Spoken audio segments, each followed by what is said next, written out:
What's good, everybody? This your boy of a lot of fashion podcast, and I have a special guest on here today. Her name is Izzy.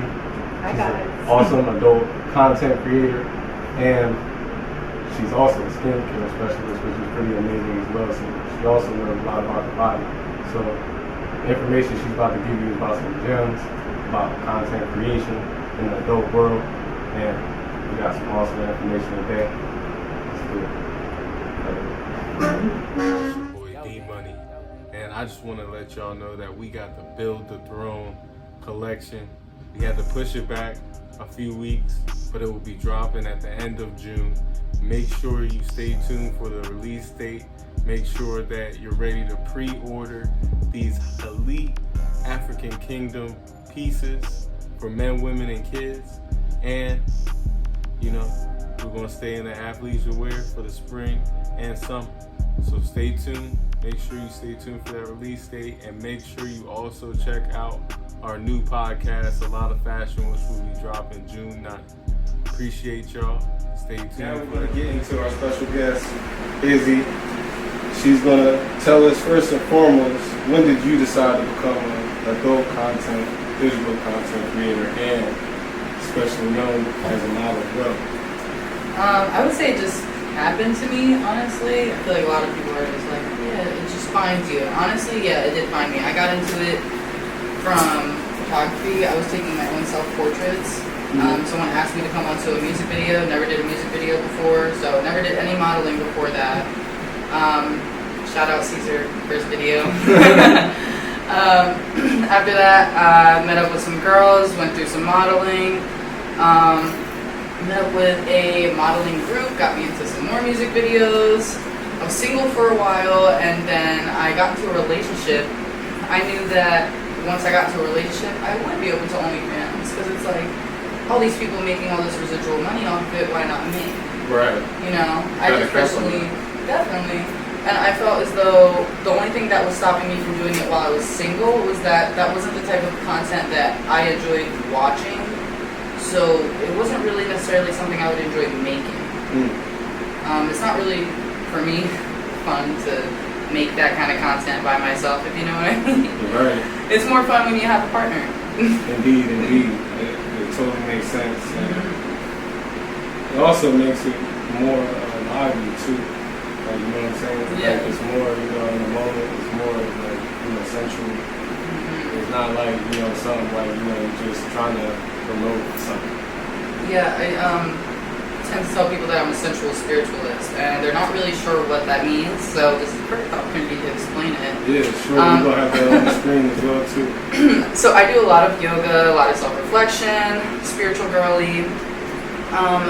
Sex is very big when it comes to transferring energies. I know you guys have seen that. It's very popular in the media. If not, then it's the first time hearing it. It is a big transfer of energies. So for me to give my energy off to my audience or just express myself, excuse me, let me drink some water. Right. No, that's a good point. Keep this flower hydrated. Right. No, that's a good point. Like, everything is about spirituality and energy. Yes. And if you're not, in the know about that, then you gotta, really do some self-searching, because everything that you do in your actions is a reflection of the energy that you're giving off to others. Completely, and speaking to capitalize on what you just said, a lot of my fans actually come to me and say that they can feel how genuine our content is compared to, say, what you might see on the bigger companies with the producing cameras and everything. Like, yes, maybe it's the amateurness, because, we take it POV ourselves. But they say it's the energy that they can see within the interaction, and I truly do believe that, because I actually enjoy watching our videos myself. It's not like I'm just watching it and whatever, posting it. Like, I'll go back and enjoy it myself. So that's how I feel about my clothes. Like, when I try to put out a new collection, a lot of people might think like, you should put out clothing or put out products that are based for the public. Sometimes you gotta put out products that are based for yourself, your personal experiences, things that so that way it can relate to somebody else and what they need in their life at that moment. Sometimes it's okay to play to your strengths, honestly. Exactly. That's the only way that I really see you can win most times. So what is your signature content or main focus of creativity, and what do you want people to love about it? I always go natural vibes, holistic. No offense to anyone with any surgeries done, more power to you. I hope you're happy with your decision. I'm happy you're here and you made it through healthy. It's very great. Most of us can't afford that, and it doesn't necessarily fit into our lifestyle, and it isn't the healthiest choice if we're going to be honest.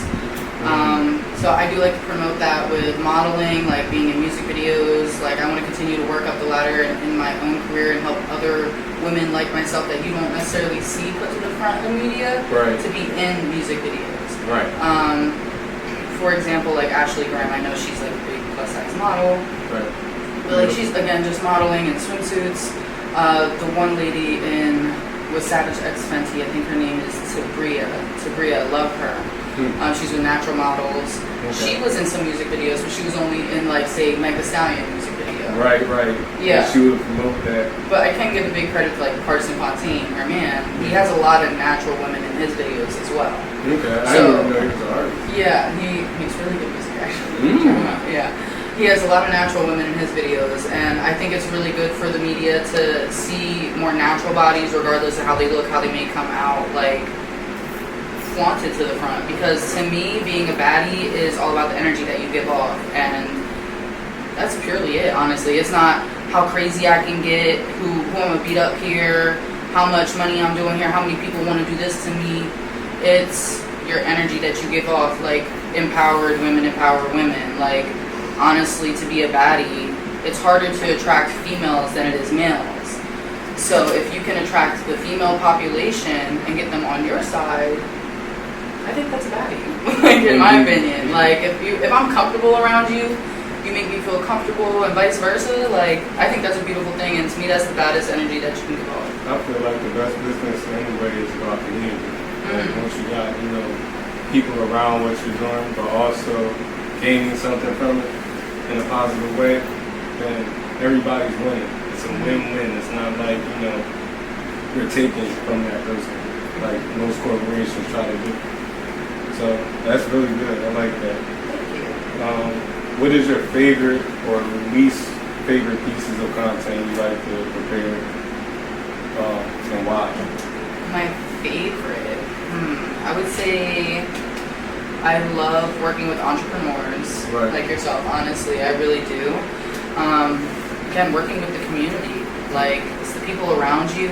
Like if you're not working with the people around you, how do you expect to get out of that circle that you're in? Like having that small town mindset can really trap you. So it's like to find people within that area or community that are not afraid to express themselves creatively, whatever it may be, and then they appreciate what I have to bring to the table, and vice versa. It's a way of climbing the ladder together. Right. Like it's kind of like how in Atlanta, a lot of the rappers like Migos, Thug, Future, Gucci, Waka, they all came together in a way. Like you see a lot of the collaborations even up to this day. Like it's a sense of like we a community, and then you used to go to the same studio. I used to, run into someone, like, when just going around the city, because I used to live in them. So, like, it's just that sense of community. Like, down south, that's big. Up here, everybody's to themselves. So, it's a good thing that, people are starting to bring that back, so that way we can have that sense of community around the world. How do you describe your overall routine for creating content and your strategy?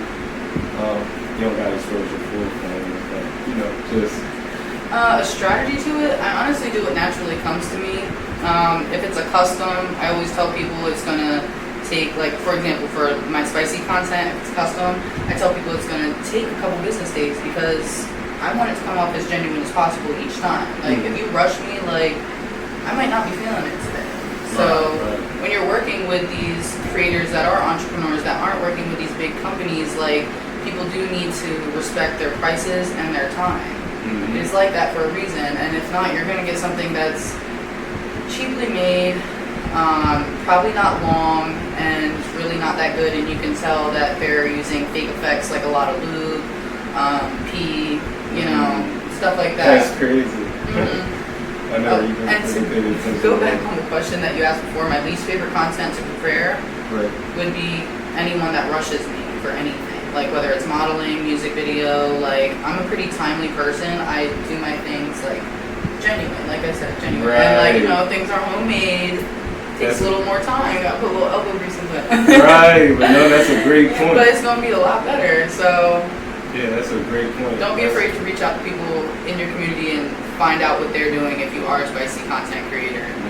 Like give each other shout outs, work each other on social media, stop being in such a competition mindset, because that's what's making these other people get to the top. That's why they're in Houston, Texas, that's why they're in Tennessee, they're in California doing these content houses, and you're like, well, why not me? Because you're in competition with the person next to you rather than seeing how you can help each other eat. You've not focused on what's your plate. Right. Focus on what somebody else is doing instead of what you could be doing. Yes, you can learn from anybody. It's even from the dumbest person you can learn from. But at the same time, if you just focus on what they eat and instead of just how they're eating, you're never going to get up from what you already got. So that's a great point, because even back to the point where you were saying about how you like to take your time, I like to take my time too. And a lot of people fail to take their time. That's why you see a lot of copycat stuff. Like, and even when it comes to like industry stuff, like I even said this before, but like even like the Louis Vuitton collection that Pharrell put out, like it was fire, don't get me wrong, like it was some craftsmanship behind it, but that was all stuff he did before. It was a montage of all that. If you look at all the stuff he did with Bait, all this stuff, I'm not gonna lie. No, but I'm just saying from the idea that like when people don't take their time, they rush stuff. Yeah. So yeah, it was great because of his name, but it wasn't great because of the work. You know what I'm saying? Yeah. And that's what sometimes people can be misled on. You can be misled on that, but sometimes when you come out for yourself, when you come and trying to do that, and it doesn't work out for you, you don't make any money. Yeah, but luckily he has a name where he can pull a cash cow like that. Right.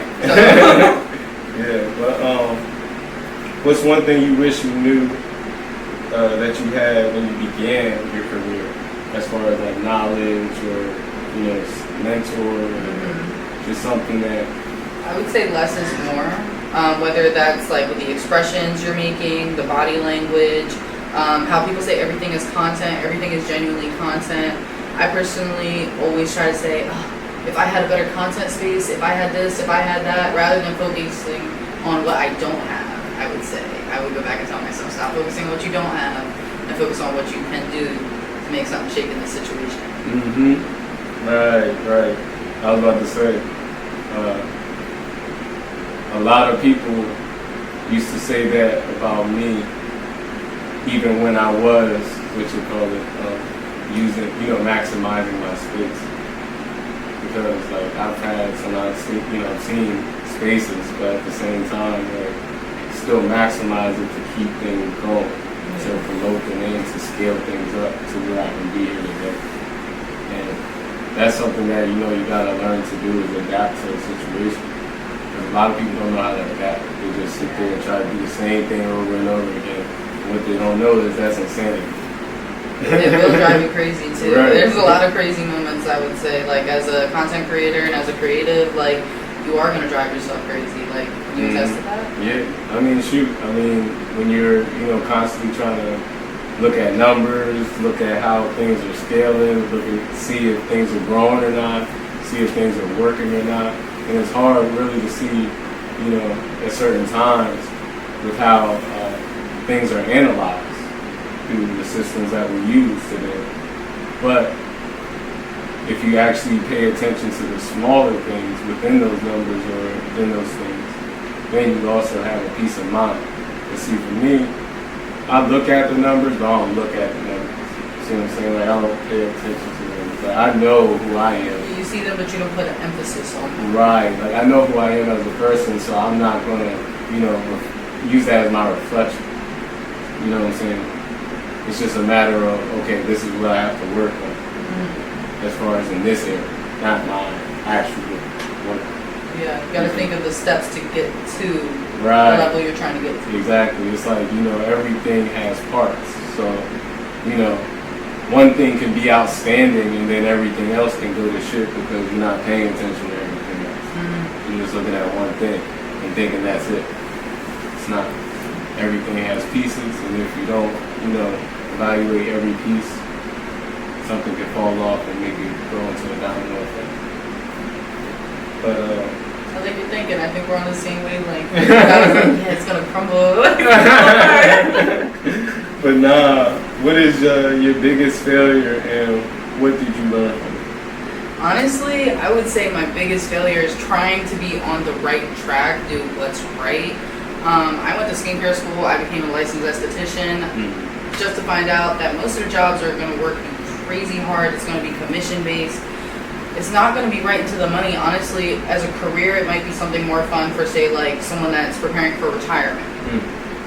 I went into it because it's a passion of mine, so it's a passion of mine, but more for like a personal level. And like I said, I went into it saying, oh, I love skincare. I love making my own soaps, my own body scrubs. All natural. Yeah, I hit you with that Egyptian nose.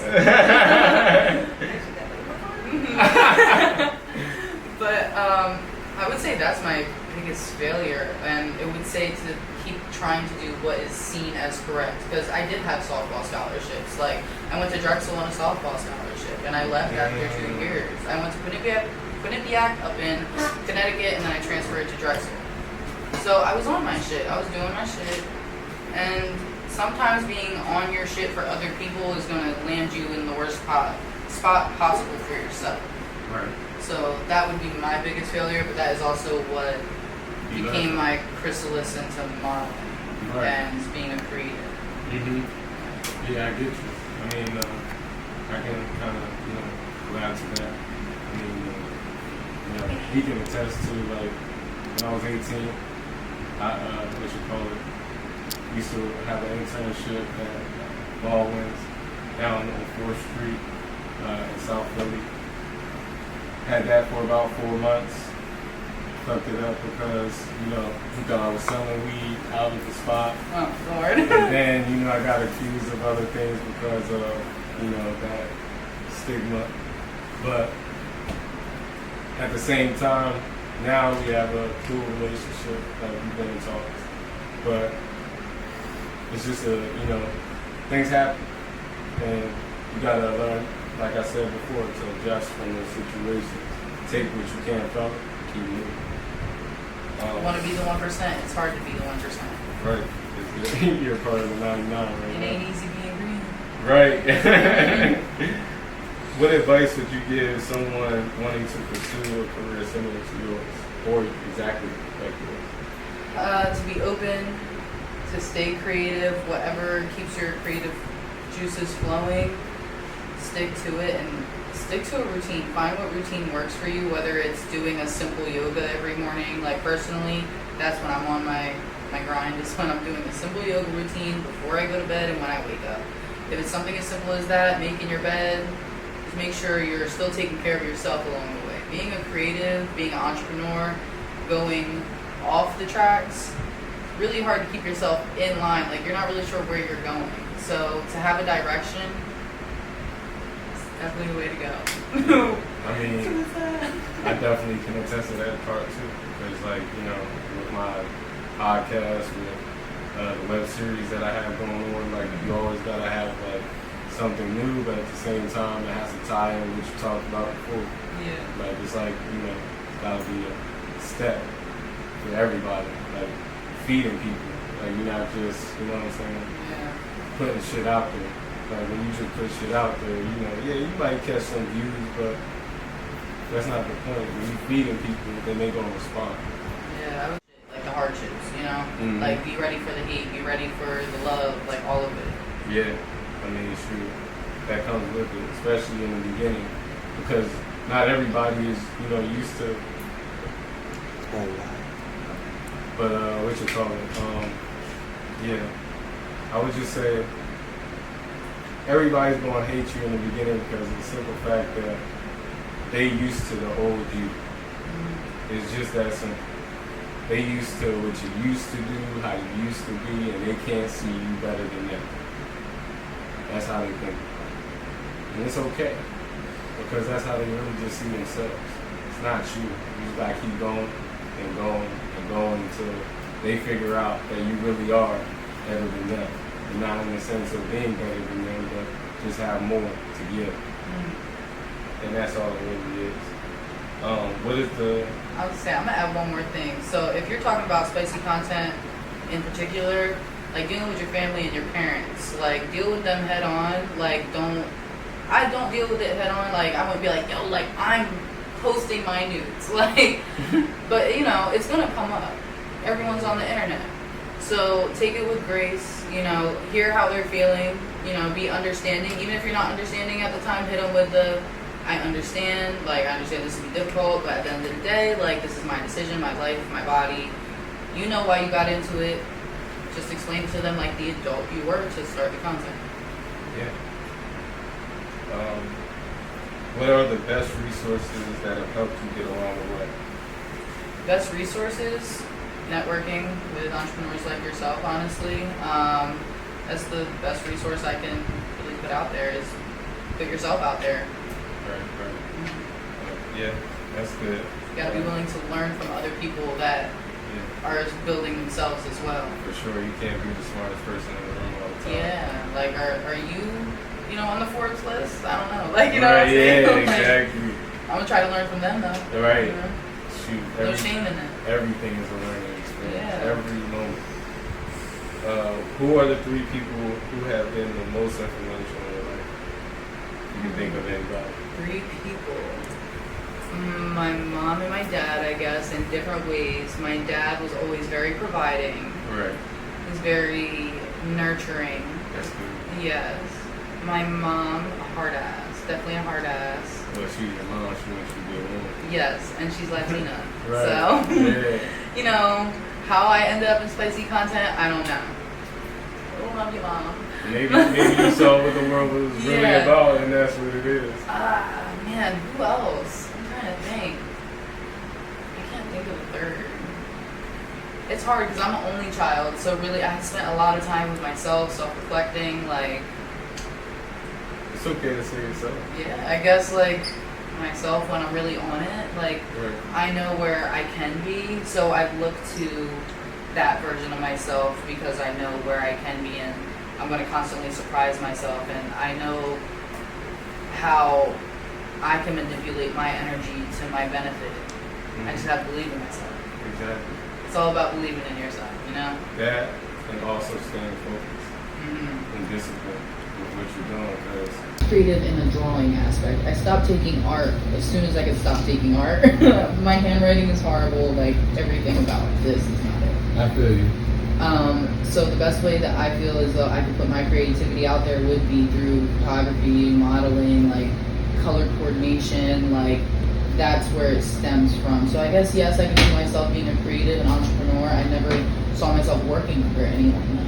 Right. It's odd because it's like I can see myself being a teacher but not working under anyone. I want to give back, I want to help. And like, I guess that's the aspect of putting people on, working with people, coaching, mentoring, directing, like. Right, absolutely. Yeah, same thing with skincare specialists. Like, I wanted to help people achieve their skincare goals.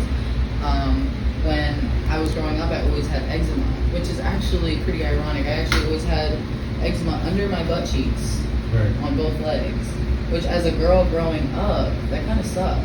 You Right, can't like right. wear shorts. Right. And if you do wear shorts, people are like, what's that? Right. Because they're obviously looking at your ass. Right. Like, you know? And then I was about to say you gotta wear certain clothes because it gets irritating. Exactly, the temperature, making it bleed, having scabs, like it was not fun. So I definitely wanted to help young adults, young people figure out how they could take care of their skin and maybe not break the bank or go to a dermatologist, but figure it out as they go and within their family and at home. Because honestly, natural products like, you know, the oatmeal, shea, vitamin E oil, stuff like that is what helps my skin, like coconut oil and stuff like that. Right, Helps right. my eczema go away and it's never come back. Like I get it little bits and pieces, like you see little bits oh sorry, excuse me, here, but like it's usually only because like the heat or something, you know, it just flares out. But I think skincare is something that we should teach our young ones more. I mean, it's definitely important. You gotta take care of yourself. That's number one. Your health and wellness is the key to everything. Yeah. I mean, if you're not alive, what can you do? And it affects self-esteem a lot. Right. You know? That too. Like you're gonna get shit from your peers if you're not taking care of yourself. Yeah, like you're willing to spend all this money on makeup, but you're not willing to wash your ass. Yeah, exactly. Like, but the correct way, you right. know? Yeah. Exactly, but it's just that simple. Yeah, like Irish Spring's not gonna cut it, you right. know? Because at the same time, you could have a whole skin allergy and fuck your whole shit up just because of the chemicals that they put in it. Yeah. It's about knowing. When I was in school, I actually wanted to focus on men's skincare because a lot of men aren't educated in skincare, or they feel weird getting into it, or they don't really know where to look to. A lot of the skincare is like, oh, spa day, like, you know, with girls or whatever. Right. It's never like, bro, you want to go to a spa? Like, you know. Yeah, of course. Like, yeah. I mean, but at the same time, you know, do certain things that, you know, I guess females do. Like, what you call it? For me, anyway, I would go to, like, you know, the nail salon not to get my nails done. Like, how these dudes are doing now. Like, that's beyond me. But I would get my shit clean. Yeah. Like, you gotta have your shit clean. Like, I'm pretty sure any woman that you messing with right now, you're a male. Like, even, I ain't even gonna say just in that sense, but any sense. Like, the person you messing with is gonna want you clean. Yes. You should be Hygiene clean. is sexy. You should want to be clean. Yeah, bring that sexy back. Bring that hygiene back. But yeah, I definitely appreciate you being on the podcast. Thank you for having me. Even modeling our photos, y'all gonna see those photos pretty soon too. Make sure to check out the Build the Throne collection. It's out right now. Starting Sunday, it's gonna be a full order process. We were doing the pre-orders last week with the 20% off. That's done now. But I definitely appreciate those that supported. Definitely check out the whole collection. It's all about, you know, African empires and how it ties into, you know, my generation of wealth that I grew into. I appreciate everybody for checking in, visualizing purpose. Yeah. Thank you, that was fun.